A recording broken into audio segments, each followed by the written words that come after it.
દૂર કરીએ અને આપણા પરિવારનો, કુટુંબનો, સમાજનો વિકાસ થાય એ માટે વ્યસન મુક્ત ભારત બનાવીએ. આદત ખોટી છોડીએ, સ્વસ્થ જીવન જોડીએ. આવો એક વિચાર રજૂ કરતી વ્યસન મુક્તિ વિશે સ્પીચ ધોરણ 1 ની બાળા ધ્વનિ પટેલ આપણને રજૂ કરશે. ધ્વનિ પટેલ. નમસ્કાર, મારું નામ પટેલ.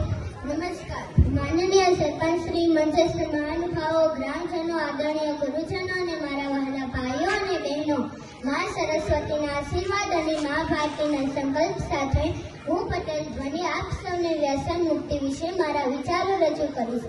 આપણે વ્યસન એને નહીં પણ વિકાસને અપનાવવો જોઈએ. વ્યસન એટલે માત્ર ખરાબ આદત નહીં, પરંતુ જીવનને ધીમે ધીમે અંદરથી ખોખલું કરી નાખતી એક બીમારી છે. આપણે વ્યસનને નહીં પણ વિકાસને અપનાવવો જોઈએ. દારૂ, તમાકુ, ગુટખા જેવા વ્યસનો માત્ર વ્યક્તિઓને જ નહીં પરંતુ તેના પરિવાર, સમાજ અને દેશને પણ નુકસાન કરે છે. વ્યસન માણસની સમજશક્તિ, આરોગ્ય અને આત્મસન્માન છીનવી લે છે.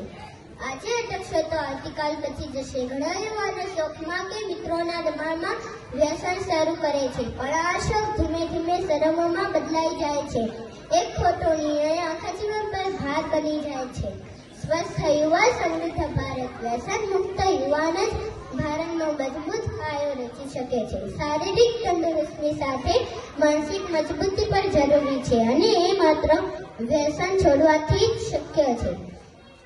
જીવન અમૂલ્ય છે. વ્યસન નહીં, વ્યસન પૈસા બગાડે છે, સંબંધો તોડે છે અને સપનાઓ ચૂર કરી નાખે છે. મિત્રો, વ્યસન છોડવું મુશ્કેલ હોઈ શકે, અશક્ય નથી.